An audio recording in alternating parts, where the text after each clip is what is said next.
Live. We'll give it a minute. Let this build up, and we'll get started.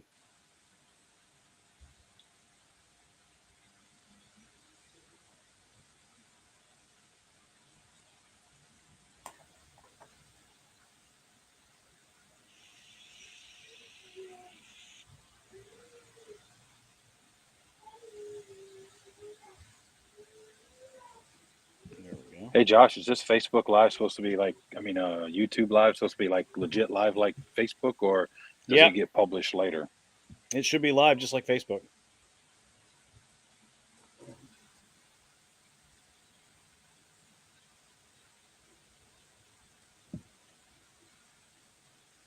There we go. All right, we'll give about another minute or so, and then we'll get started. Okay.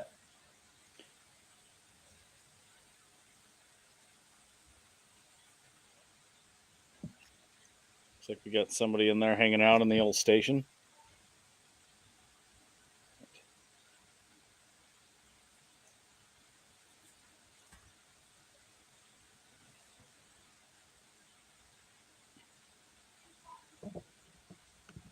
All right. About another 30 more seconds and we'll get started.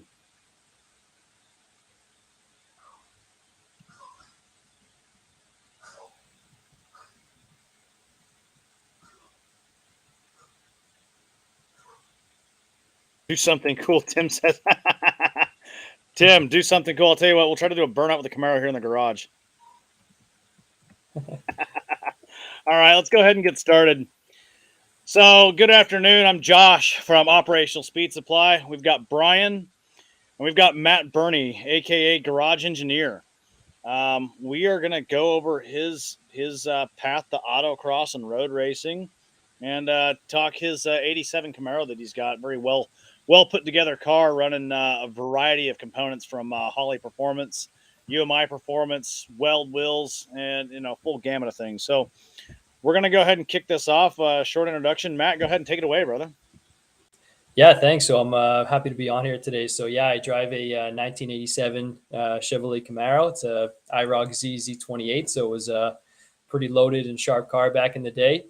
I've had it for this April will be, I think 4 years or 4 years I've had it.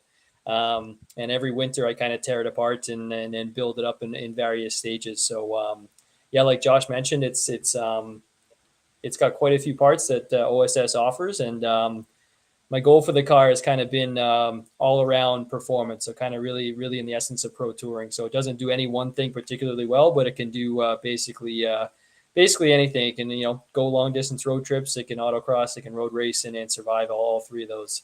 Yeah, looking forward to chat a bit more about it today. Well, good stuff, man. So we met last year at the Autocross Challenge up at UMI. Third gen owners, we stick together. I was walking past your tent and your car set up, and it stood out as it was a very well put together car. It looked great. And Thanks. not only that, but you were running really well on track. So let's go ahead and just tell us a little bit about it. Sure. So the most important part of the car, I'd say, is the suspension. So we can start there. I've been slowly converting the car over to full UMI suspension. So I'm not quite there yet, but in the front, I have the UMI caster camber plates, which allows you to adjust your camber and make a few alignment changes, which is really important on an autocross car, especially if you're trying to squeeze big tires in the front. I also have their weight jack kit. So weight jack, for those that don't know, if you're listening, is basically an adjustable spring. So it's a way you can adjust your ride height. It's another way to do it rather than going to coilovers. So I have their 950 pound, I think is the spring rate I have in the front. It's one step down from their full race. Again, in the interest of the car, keeping it somewhat civil on the street so I can still drive it and not rattle my teeth out. Shocks, I just have a basic set of Coney yellows, which are basically a good mid-level shock for this car. When I was building it, there's definitely some more expensive options and better shocks out there. But for me as a driver, I've tried to be pretty honest with my skill level, and I want to start with a set of Coneys, and I figured by the time I wear those out, I'll be good enough to tell the difference between that and a really expensive shock. So those will be a next upgrade in the future. And No, then for go ahead. I was going to say, we're running the Coney Yellows on our on the M86Z behind me here, and I'll tell you, for the price, it's hard to beat. Not only that, but it's a lifetime warranty on those things. So you blow it out a shock at an event, you can get a replacement without issue. I mean, you're not waiting on I the didn't know rebuild that. It's good to know. Yeah, they carry Very a full cool. lifetime warranty on it, man. So that's a great thing. Those Nice. Coney's are a great Yeah. shock. They have a little bit of adjustability too, which I haven't played with a bunch yet, but that's something to look at too. But yeah, so just to finish up the front, so and then the lower A arms, they're actually stock, but I took them off and I pressed in some Delrin bushings, so it's a nice upgrade there for some feel. And Delrin's really nice. It's what UMI uses in all their high end components, where it's it's a very hard plastic where if you keep it greased, it doesn't squeak or anything, but it can act just as stiff as a rod end when you need it to. I also put some taller ball joints in the A-arms as well, so it helps kind of correct some of the geometry inherent in the third gen suspension when you lower it, to kind of keep your camber curve where you want it. So yeah, it's a pretty basic front suspension. Like I said, in the future, maybe I can upgrade the struts once I wear out my set of Coneys, but for now it's plenty for me, and it seems to turn in really well. That's awesome, man. Yeah, these things, getting set up with the UMI stuff has made a world of difference in mine, and it works. I mean, simply put, it works. It definitely makes for a robust package. So what about the rear? What have you done with the rear of the car? So the rear, I still have the stock rear axle, which is something I definitely want to upgrade in the future because it's struggling to put down the power in some of the tighter autocross corners. But I do have the UMI lower control arm, so it's the top of the line model with the roto joints on the both ends that are adjustable on the car. So it really makes it easy to adjust, your wheel fitment in the back and make sure everything's where it needs to be. One of my off-season upgrades this year is doing the UMI panhard bar as well with the road race brake package. So what they do, the brace package, so it helps kind of reinforce the frame where the panhard bar connects. So when you're taking pretty high speed corners on a road course or an autocross, all of that sideways motion from the axle is going right to the frame. So you really want to make sure that's reinforced, especially with big sticky tires on the car. And then I also have a set of the weight jacks again in the rear. So it really makes it easy to adjust ride height and get everything just where you want it. So it's, again, pretty straightforward, just mostly UMI stuff in the rear, and a set of yellow Coney shocks as well. I did go with the 4th gen Camaro Coneys in the back, which bolt up the exact same, but they allow you to adjust it without unbolting it from the car. So that's those aren't nice. That in-car adjustment makes things a lot easier. Yeah, absolutely. Yeah, you can get at it from inside the car instead of having to unbolt it every single time, which is nice. Not that I adjust everything too much yet, but it's a nice feature to have. So you are. Hey, what are those Coneys run price wise? We can get a full set of Coneys for about $900 or so. I don't have the number right here, but we offer those as a package. Full set of on-car adjustable Coneys through OSS. So. Really great shock. I think really great shock. Once you go above that, it's kind of a really big step up in price. At least when I was shopping for shocks a few years ago.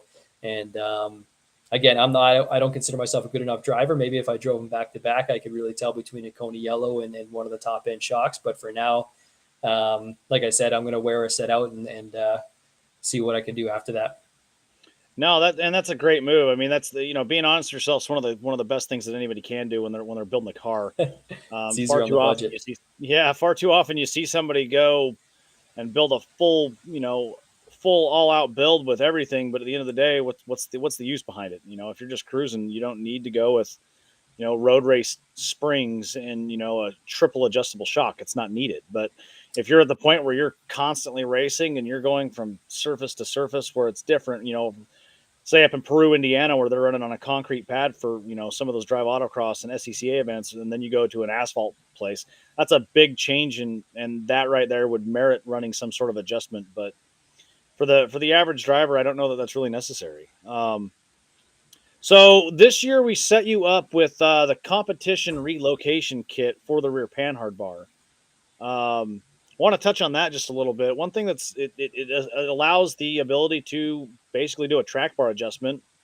If you were in NASCAR, you hear them talk about a track bar adjustment. It's the same thing. It allows you to lower and raise the panhard bar, which in turn will change the roll center of the vehicle and you can change the handling characteristics of it to help kind of fine tune the driving style or track condition. Yeah, for sure. And it's one of the upgrades I've been kind of having on my list for a while. I do have an aftermarket Panhard bar in the car right now, but I don't even know how old it is. I broke a torque arm last year that was, old aftermarket part. So I'm assuming this one's on its way out as well. And it just has polyurethane bushings on either end. But what I really liked about the UMI competition Panhard bar is the adjustability, yes, is important, but also just the reinforcement it offers. I'm always, these older cars, they're getting up, 30 years old plus. So anything I can do to help give the frame a chance to stay in one piece, and especially throwing big tires and big power at it. But the roll center adjustment is going to be interesting to play with. Like I said, I've been struggling to put down power coming out of tighter corners. So I think a lot of it has to do with my differential wearing out, but I think also having the adjustability now for the lower control arms, which have some adjustment, and then also the Panhard bar and the torque arm. So all three of those things together, they're all UMI pieces, so they all work well together, and I'm really looking forward to playing with that a bit this season. No, one of the things I noticed on my rear end, which was an old stock rear end, and I was just putting too much power to it, and the clutches in it were slipping. So there was a lot of times that I was coming out of a turn, I was doing a one wheel peel until the car leveled out, and then it felt like I got hit in the rear. And what it was that other tire biting, right? So maybe that's what's going on with you. It's something to consider. I bit the bullet and upgraded to a full floater 9-inch. Not saying that's what you need to do, but maybe the diff itself is wearing out, and I changed the differential in it once, and I was still having that, and just the design of it. And I even went with a nice Auburn gear in it, and or Auburn carrier, and I was still just at 450 horsepower to the tires. I was still blowing through it. So definitely. Yeah, that's exactly the feeling you just described there, Brian, about it almost feels like a clutch slipping. That's exactly what mine feel like. I'll hammer it coming out of a corner, and the revs will just go up, but the car's not really going anywhere. So something's slipping, like the engine's revving up, but something's slipping. So I think that's what's happening is one wheel's, the inside wheel, it's unloaded. It's probably just spinning. And I usually let out of it before it catches, like you said, but sooner or later I'm going to do some damage probably, or just break it. Well, it's funny. I ran into the same issue with the M86. Right when I first bought the car, I went through and did a few minor upgrades on it. Basically, get the weight jacks in it, the springs, and then the lower control arms and the relocation brackets for the rear. Took it to my first autocross. It was Good Guys Rumble and Raleigh, and great time. Back then, it was only Sunday that I was allowed to run. They hadn't moved the year group yet. And so I get out there on Sunday and I take it out and go into the first corner, come out of it, mash the thing down. Back then it was only a 305 and 305 on the factory 245 16 tires. So it lit that inside tire up, and it completely sent that posse to its end, its demise. From that point on, it was a one tire fryer, and that poor 305, I'm amazed I did not throw a rod through the side of that block, because I'm pretty sure it hit about 6,500 RPMs once that thing blew out and just sent that tire spinning. That's funny. Yeah, it'd be really nice to be, I'm sure both of you know what it feels like to go from a worn out differential to a new one. Being able to put down the power coming out of a corner must be pretty nice. Yeah. So you talk tires and things like that. What are you running on that thing for setup for your wheels and tires? Yeah, I get that question a lot. It's a square setup, so they're Weld Racing wheels. S71 is the model. They're 18 by 10 and a half, and I believe the back spacing is 6.6. So when you order the wheels from Weld, you can't really custom order in tenth of an inch increments. So I think it was either 6.6, 6.2 or something. So that was about as close as I can get. So what I did was I ordered it with a bit more backspace than I needed, so that I could always space the tire out a little bit. With spacers, because if you order it where it's the wheels already sticking too far out, it's hard to bring it back in. It's almost impossible without getting a new set of wheels. So to make them all fit, and the reason I got them all the same size is that I could rotate too, because it's, we've talked about tires are pretty expensive, and it's nice to be able to rotate and even out the wear a little bit. So in the front, I run a very thin slip-on space. So I think it's about an eighth of an inch maybe. And in the back, I have a little bit of a thicker one. I think it's closer to 3/8 of an inch in the back, just to get the clearances just right. And I played with that. I think when I met you, Josh, the autocross challenge, maybe the year before that, almost every autocross run, I was jacking up my car, seeing where it was rubbing. And I was just borrowing spacers from people in the pits just to keep shimming it out, and see just, exactly where it liked it. And then once I knew what thickness I wanted, I ordered a nice billet aluminum one of the exact thickness that I needed, with obviously the longer studs to go with it. We ran into a very similar issue with that on this. We were running a 18 by 11 Ford Star on it on ours, and similar offset. I think we ended up going with a 6.5 inch backspace on these. Yep. And I'm in the same boat. I'm running a 3/8 spacer on the rear, and it wasn't due to the wheel not fitting properly. Everything fit well, but one thing that a lot of people don't consider when it comes to autocrossing or road racing a car is tire flex. You still, even though you're running a 30 profile tire, there's still tire flex. And if you were to throw a camera up there, you're going to see up to, almost 2 inches of tire flex going around a corner when you're really getting into it. And yeah, absolutely. We had some rubbing issues with that tire flex. Yeah, when I was trying to set it up and figure out exactly how wide of a wheel I could go, I took the springs out of the car. I was cycling the suspension, both the front and the rear. The front was definitely tighter to fit, but I took the wheel full compression and turned it full lock. And you have clearance, but like you said, that's just static clearance. So yeah, the tire does deflect quite a bit once you're putting autocross forces on it, and same thing on a road course. But yeah, so far it's been awesome. I get a lot of compliments on the wheels and tires, and I'm happy that it was one of those things where it was a really expensive. That's one of the most expensive parts in the car is the wheels and tires. But it was worth it to me to just buy the biggest I could right up front, rather than go into a set of 17s and then 18s. And at the end of the day, you're going to end up buying 3 or 4 sets of wheels, and it's going to be more expensive than just, buying the best you can at the time. Yeah. Well, I was going to say too, one good thing about you choosing the 10.5 inch wide wheel, it really helps out as well because, like for instance, good guys events. If you're running a 285 or bigger up front, it puts you in the pro class automatically. Whereas if you're running a 275, you're going to be in the street machine class.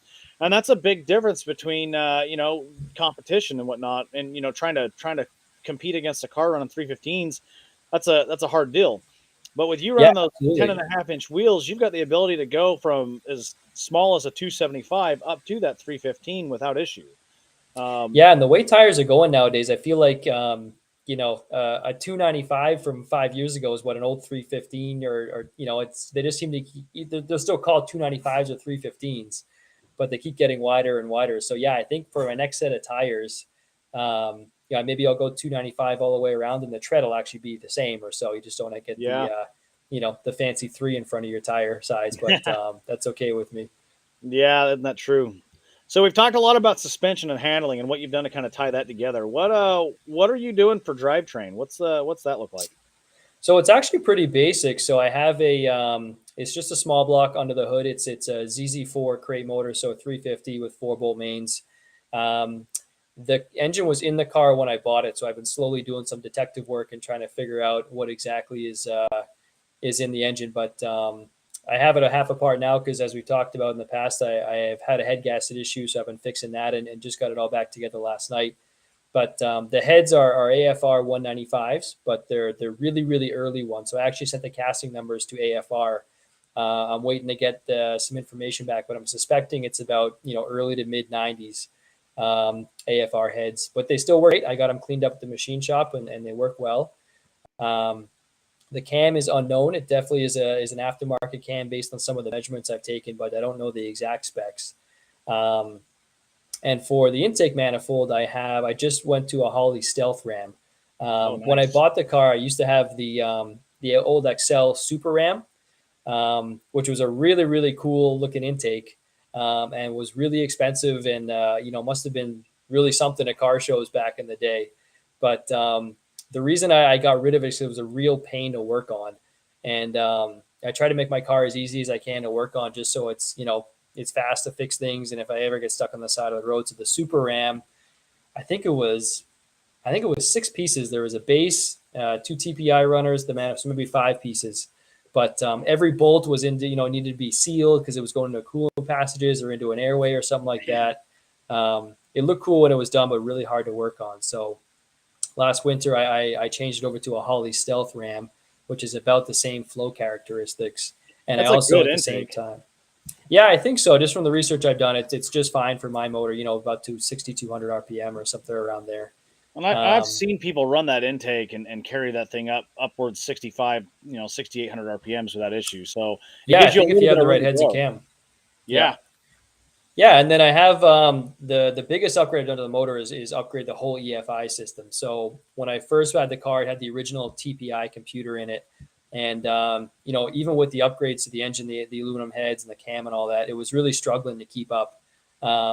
You can do tunes on the stock computer, but you have to burn custom chips, and it's kind of a really lengthy, slow process. So I bit the bullet after trying to get it to work for a year or two, and went full Holley EFI. Which has been awesome. You can tune everything in a laptop. I trust all the gauges now on the car. It starts on the first time I hit the key. So it's been if I had to pick one upgrade, that was my favorite one for the car. It'd definitely be the EFI system. That's awesome. Yeah, that was one thing that we did 2 years ago with the M86 is we after a lot of research and looking into it, we ended up going with the Edelbrock ProFlow 4 system with their XT intake. And no reason beyond the fact that it came with an intake and distributor, and it from the out of the box setup provided timing control and everything that we were looking for on the car. And I'll tell you, we just got done with a road trip taking the car down. I was actually down with Brian doing some work on the car, and it was 20 degrees when I put that car on the trailer leaving out of Tennessee to head down that way, and it fired up without even a hiccup, and it That's idled awesome. as if it was a brand new car off the showroom floor. And it Yeah. works well. It's just a testament to the technology, and I imagine that Holley system that you're running is very similar in nature. Yeah, it is. It's mine's all tied into the timing too. So the distributor works with the system. So that's all, you set it up. I think you put it in at 10 degrees advance and then lock it in from there, and the computer takes over. So you can tune it all with your laptop. Like I said, the part I think I like the best is that in the old TPI system, let's say for coolant temperature, there was a sensor that talked to the fans. There was a separate sensor that talked to the computer, and a third sensor that went to the gauge. So they were all different. This one, there's one sensor, it talks to the computer, and then the computer sends out, to the gauges, to the fans, and all that stuff. So I just love how it's all connected. It's really simple. It actually, believe it or not, cleaned up the wiring under the hood. Oh yeah. People think the EFI system adds more, but it's less sensors. It's a little more efficient. But yeah, you can do all full timing control. If you want to get crazy, I mean, I'm definitely not using it to its full potential, but you could do, you can retard the timing for nitrous. You can do the same for boost. You can do, even traction control or something like that if you have the right input. So it's a crazy system. It's fun to play with. That's awesome. When Josh was down here, I moved his car out of my garage to clean up the garage, and I don't know if it's. I mean, I can't imagine it's that big difference in the engine. I mean, I'm running an LS3. He's got a small block, but his car fired up like a lot quicker than mine. Mine turns over several times before it fires up. Mm-hmm. I hit the key and it was running. And yeah, that's just something I noticed. So I don't know if it has to do with that system that he has on that. It's definitely better than a carburetor, but it just, as soon as I hit the ignition, it fired up, and I thought, wow, that's mine doesn't fire up that quick. Well, I'll tell you, Brian, man, they've got both Holley and Edelbrock have got LS conversion systems to go from that factory-based PCM, swap the harness over, and run that. So, I mean, that could be something we could look at for yours to give you that adjustability and that fine tunability that sometimes the factory PCM is a little bit hard to detail out on. Yeah, and then just to finish up answering your question, Josh. So for a transmission, I have a T56, actually from an LT1 Camaro, so one of the earlier fourth gens that pretty much bolts right up to a small block, which is nice. And then I have a spec stage 2 clutch and an aluminum flywheel in between them. So I really like the aluminum flywheel. It's super light, and so when you're downshifting or doing some heel towing, it makes it really easy just to control the engine and the revs and stuff. So that I've really liked so far, that clutch and that flywheel combo. And then we talked about the rear end's a stock 9-bolt that would come in a 3rd gen. So that's definitely the weak point right now. Yeah, definitely. What kind of power are you putting down to the tires? I haven't had it on a dyno, Brian, but just based on a basic 350 with aluminum heads and a cam, I'm guessing somewhere around 350 maybe. So it's definitely down on power compared to a lot of the other cars that we run with autocrossing, especially in the muscle car classes and all that. But for me, like I said, I don't consider myself an all-star driver at all, and until I'm flat all the way around the course or something, I think it's okay for me to keep learning. Well, what's Yeah, interesting. it's one thing that I learned is you know, if you're getting all that you can out of that car, then it's time to get more power or more suspension or whatever the case may be. And my problem is, I keep saying, man, I want to get over 500 horsepower. I'm at like 450 to the tires. Yeah, I don't think I can drive the car to its complete potential now, right? yeah. So, I'm curious as to how that. Is there any upgrades in that transmission, or is it completely stock as well? It's in the car since I bought it, but in doing some research, it has been built at some point. So I think first and second gear have been upgraded, which is nice, and it shifts really, really smooth, and I keep up with the fluid, so it's hanging in there so far. Yeah, that's good because I figured those old LT1 T56s probably weren't even for 350 to the tires. Wasn't really built for that much, but yeah, no, I think road racing and autocross is a little bit easier on transmissions than drag racing. You're not shocking it as much, but there's definitely a lot of hard 1-2 shifts. And even last year at the autocross challengers at 180, I tried to go to first gear a couple of times, which is not easy on a transmission. But so far it's been hanging in there okay. Go ahead, Josh. I was gonna say that's a good transmission though. I'm running the same thing in mine. When I picked up mine, I had it behind the 305 for a little while. As soon as I put the 383 in the car, I lost second gear. It was worn out, and the extra power kind of really proved that. So I took it out to Hawks Motorsports in South Carolina and had them do a stage 2 rebuild on it. And cool.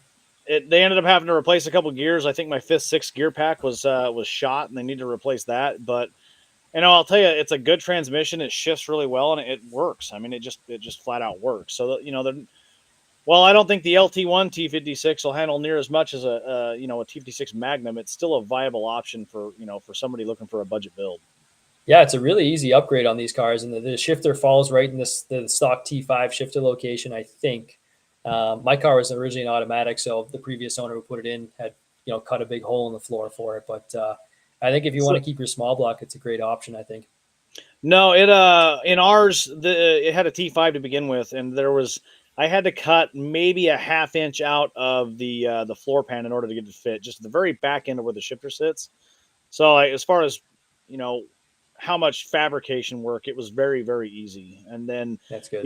The other great thing about this is that any of the cross members for the T56, whether an LS T56 will work, the transmission sits in the same place in the back. So we're running the Holly cross member in this thing because it does two things for you. It gives you space for exhaust to run a dual exhaust on these things. And then the second thing it does is it relocates the torque arm mount off of the transmission, which is a huge benefit as far as, potentially, you come out of a corner too hard or something like that, potentially breaking the tail shaft housing off of it. But beyond that, it adds some level of adjustment for the torque arm itself to be able to change your instant center, which can have a huge impact on your acceleration and coming out of the corner. Mm-hmm.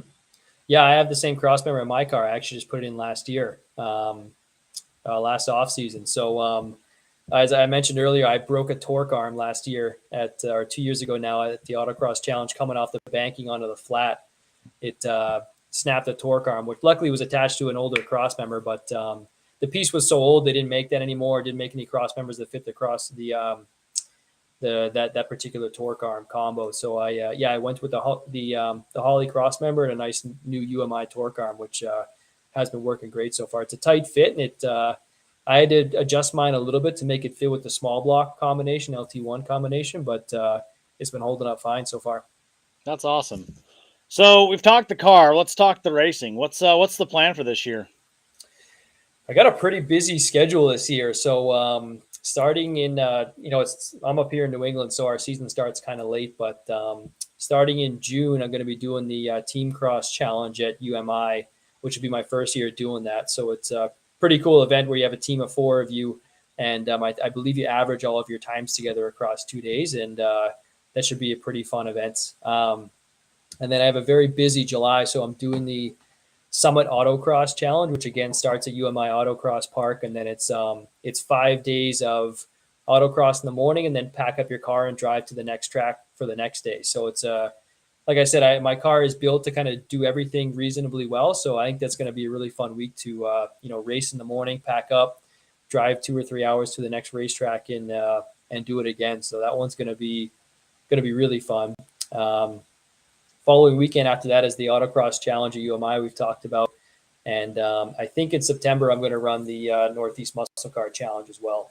So that one's going to be relatively close to me, but I did pull the trigger and sign up for that. So I think that's going to be a fun autocross road racing event.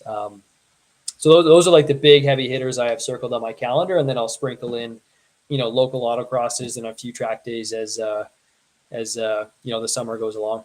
That's awesome. That sounds good, man. We're looking very similar. We're not going to make it for the team cross. Brian's going to make it up there for that, but we have got the Autocross Challenge as well as the King of the Mountain event on the radar, and then Good Guys Nashville. It's local to us, so there's no reason why not to.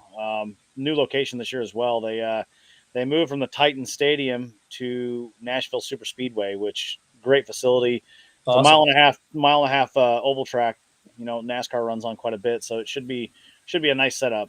Very similar to kind of how Charlotte's set up as far as those Good Guys events. And then beyond that, we've also got our local autocross series, Clarksville Autocross, that we have started, which should be a good time as well. We're seven event series with that, so we're gonna be pretty busy. It sounds like our schedules are gonna be very similar to each other. Yeah, this is all assuming the car holds up too. So that's always a do the best you can to get it ready for this. But this is a pretty good beating it's going to take all summer. Well, that's good stuff. Hey, Josh, there's a chance that OSS could be running at the Optima event at Charlotte in 3 weeks. Oh, wow. That would be great. There's an individual that the 9th. Yeah, maybe it is. Yeah, 2 weeks. I'm sorry. Yeah, I'm looking at my calendar on my wall. It's if I'd have gone out there in 3 weeks, I'd have missed it. But I'm supposed to run with Motorsport for the Masses at Rockingham on Saturday, but there's a chance that I could get someone's slot there at Optima. So if that's the case, we're going to be running that. That'd be a great Optima. The Optima series is the Ultimate Streetcar Series. Excuse me. That's been on my bucket list of events to run. Just action-packed weekend of autocross and road racing, and I'd love to get in one of those. We have not yet in our cars, so they've actually just out there tearing it up would be awesome. Yeah, I'm sure you know this, Brian, but this year they're actually changed the format too, where they're running in conjunction with a Trans Am Series race. So they're kind of being like one of the feeder races to the Trans Am Series. So after the Trans Am cars get off the track, the Optima cars are going to go on for their 20-minute lap sessions to get your laps in. So it should be. I think the Charlotte one is the first one this year of that format, so that should be really cool. I'm jealous that you have some. We haven't had an Optima event. The closest one was in New Jersey, I think, 4 years ago. I actually was able to go to that one. It's a blast. It's a long weekend, but it's a lot of fun.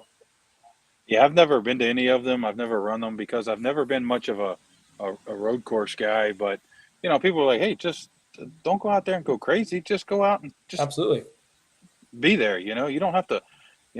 Throw your car up against the wall or go so fast that you worry about that. Plus I have received some, some road course training anyway. So that's a plus. But, I'm hoping we'll see. I was going to do it and then I opted not to. And then, so therefore I missed out on going. I should have just signed up because I know there's always a wait list anyway. So yeah, they're really I don't really know why I didn't just go ahead and exactly right. So, I did email, what's his name, Adam Hanna, and Valerie Pichette gave me his email. So I emailed him. Hopefully, I can slide in that wait list. We'll see. Well, good I would stuff. definitely take advantage of it. It's you definitely won't regret it. It's really, really well run events, and it should be a blast. Now that's awesome. It'd be definitely good to see you out there, man. Well, good. Well, Matt, again, I appreciate you hopping on here and telling us about your car today. And we are excited to see you get that thing on the track, and we're definitely excited to see you guys get out there. Go ahead, Brian. Yeah. Hey, I was just wondering, Matt. There's a lot of third gen owners out there. So let me ask you, is there anything, maybe you can speak to the third gen owners directly? Is there anything that you would have done different, or lessons learned, or anything like that that might be helpful for those that are watching? Good question. I don't have any modifications to my car that I've regretted so far. I think if I had to pick I guess one piece of advice, if you have a TPI motor, what I learned, I guess, is really not worth messing with those computers and trying to burn chips and all that stuff. Second, you start upgrading your motor, I would do the EFI system as well. Like we talked about, it totally changes the car. And if your car is not reliable and you don't trust it and it doesn't idle well and all that stuff, you're really not going to drive it a lot. So that to me, it's an expensive upgrade, but was definitely one I would do. But I think just in general, outside of third gen owners, just anybody who wants to get into autocross and stuff, just try to be honest with your level of driving. And it's more important to get out there driving rather than having your car on jack stands waiting for the latest and greatest parts. So that's one thing. It's always hard to resist the urge to keep upgrading and chasing speed parts and all that stuff. But sometimes just getting out there and driving is the best way to have fun and get better. Yeah, I think what's that QA1 that says, just go drive it? Yeah. I think that's their motto. Just go drive it. Yep. Yeah, isn't that true? Isn't that true? Yeah, but the cars are great. I think they're just sorry to cut you off, Josh, but I think third gens, they are creeping up price, but I still think they're an awesome value if you really want like a muscle car style car that is already hooked up with an EFI system, and it's the suspension is easily modifiable. It can fit really big tires underneath it. I just think they're a great platform for somebody looking to build a budget style, whether a race car or pro touring car. I think it's they're still out there, cheap ones, and you can make them pretty quick. I'm going to build a cruiser. Money. Yeah, I want a car just to build as a cruiser, just something to go out on the weekends and cruise around in. Hell, something I could even daily drive. Like a 90 to, I think, what's the last year? 93 and 92. Yeah. 92. Okay. Yeah, that's definitely on the bucket list. No, that's and they're a fun car. I think there's a little bit of a difference between your car, Matt, and mine. Mine's gotten a little bit more on the ragged edge of crazy. But at the end of the day, I made the decision when I bought the car. The interior was sun rotted and just destroyed. And then body wise, mine's been in an accident before, and you can kind of see where they repaired it up in the front. It looks like the old passenger side front has been replaced at some point. You can see the weld on the seams and everything. It tracks straight. It aligns well.